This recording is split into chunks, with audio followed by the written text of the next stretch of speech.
Sir ఈరోజు Ram birthday సందర్భంగా ఈరోజు టీజర్ రిలీజ్ అవ్వడం జరిగింది ఇస్మార్ట్ 2. సో అది మీకు ఎలా అనిపించింది, మీ అభిప్రాయం ఏంటి టీజర్ మీద? రామ్ది ఇస్మార్ట్ శంకర్ అని చెప్పేసి 2019లో సినిమా వచ్చింది. పూరి జగన్నాథ్ కాంబినేషన్లో వచ్చిన సినిమా అనమాట. అది రామ్కి ఒక మేక్ ఓవర్ లాంటి సినిమా అని చెప్పుకోవాలి. ఎందుకంటే అప్పటి వరకు రామ్కి ఒక chocolate boy, lover boy image ఉన్నది అనుకున్న టైంలో ఈ ఇస్మార్ట్ 2 ఇస్మార్ట్ శంకర్ అనేది మట్టికి అతను రామ్ యొక్క ఇమేజ్ని మొత్తం కూడా మార్చేసింది. రామ్కి మాస్లో ఎక్కువ దగ్గర చేసిన సినిమా అంటే ఇస్మార్ట్. అంత మునుపు చేశాడు, కందిరీగ దగ్గర నుంచి అన్ని సినిమాలు చేశాడు. ఇస్మార్ట్ దగ్గర నుంచి అతను అయితే మాస్క్ అయితే బాగా దగ్గర అయ్యడం అని చెప్పుకోవాలి. ఈరోజు రామ్ బర్త్డే. దాదాపు అతను 2006లో దేవదాస్తో తెలుగు సినిమా పరిశ్రమకి అయితే ఇంట్రడ్యూస్ అయ్యాడు. దాదాపు 22-23 సినిమాలు చేశాడు. 2019లో ఇస్మార్ట్తో వచ్చాడు. 2024 మళ్ళీ ఇప్పుడు 5 సంవత్సరాల తర్వాత ఇస్మార్ట్ శంకర్ 2. రామ్ గత చిత్రం చూసుకుంటే బోయపాటి కాంబినేషన్లో ఒక సినిమా వచ్చింది, స్కంద. ఆ స్కంద సినిమా బాక్స్ ఆఫీస్ దగ్గర అతను పాన్ ఇండియా సినిమాకి రిలీజ్ చేద్దాం అనుకున్నారు. బాక్స్ ఆఫీస్ దగ్గర మిక్స్డ్ టాక్ వచ్చినప్పటికి కూడా అతనికి మాస్లో ఉన్నటువంటి ఫాలోయింగ్, బోయపాటి డైరెక్టర్కి ఉన్నటువంటి క్రేజ్ కాంబినేషన్ వల్ల అది కూడా దాదాపు థియేటర్కల్గా 80 కోట్ల వరకు గ్రాస్ కలెక్ట్ చేసింది. దాని తర్వాత నాన్ థియేటర్కల్ రైట్స్ కానీ హిందీ డబ్బింగ్ అన్నీ కూడా చూసుకుంటే ప్రొడ్యూసర్కి అయితే ప్రాఫిట్ చెప్పుకోవచ్చు మనం.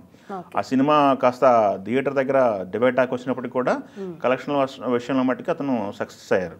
సో ఇప్పుడు రాము ఇస్మార్ట్ 2 ఎలా ఉంది, టీజర్ ఎలా ఉందంటే టీజర్లో చూసుకున్నట్టయితే పూరి జగన్నాథ్ కాంబినేషన్ ఇస్మార్ట్ మనం ఏదైతే ఎక్స్పెక్ట్ చేసామో అది చూస్తే ఏ ఎక్స్పెక్టేషన్స్ లేకుండా వచ్చిన సినిమా ఇస్మార్ట్ అనేది. ఏ ఎక్స్పెక్టేషన్స్ లేకుండా వచ్చి బాక్స్ ఆఫీస్ దగ్గర 25-30 కోట్ల బడ్జెట్తో వచ్చిన సినిమా 85 కోట్లు గ్రాస్ పైన కలెక్ట్ చేసిన సినిమా.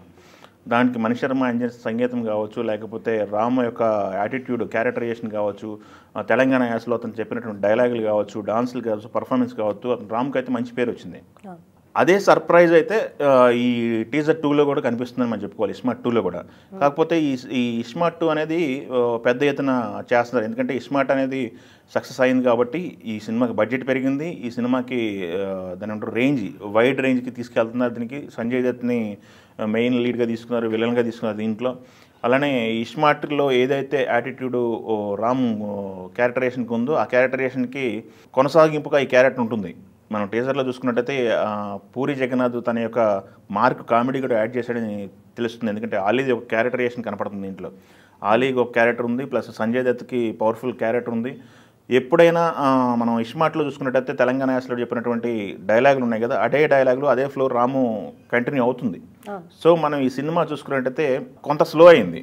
ఇది ఎప్పుడైతే పూరికి ఒక ట్రాక్ రికార్డ్ ఉంది, స్పీడ్గా తను సినిమాని కంప్లీట్ చేస్తారని ట్రాక్ రికార్డ్ ఉంది. ఆ ట్రాక్ రికార్డ్ అనేది పూరి సినిమా ఈ సినిమాతో కొంచెం పక్కకు పెట్టడం అనిపిస్తుంది. ఎందుకంటే ఈ సినిమాకి చాలా పుకార్లు వచ్చినాయి.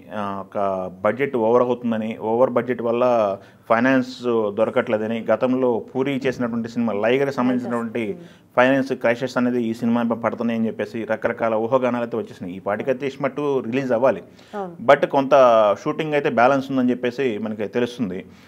కొంత మనకి సమ్మర్లో ఎప్పుడు కూడా కలకలాడుతుండే సినిమాలు తెలుగు సినిమా ఇండస్ట్రీ ఈసారి సమ్మర్ అనేది వెలవెలపోయిందని చెప్పుకోవాలి. ఈ సమ్మర్లో రిలీజ్ చేద్దాం అనుకున్న ఇస్మార్ట్ కూడా లేట్ అవుతూ వస్తుంది.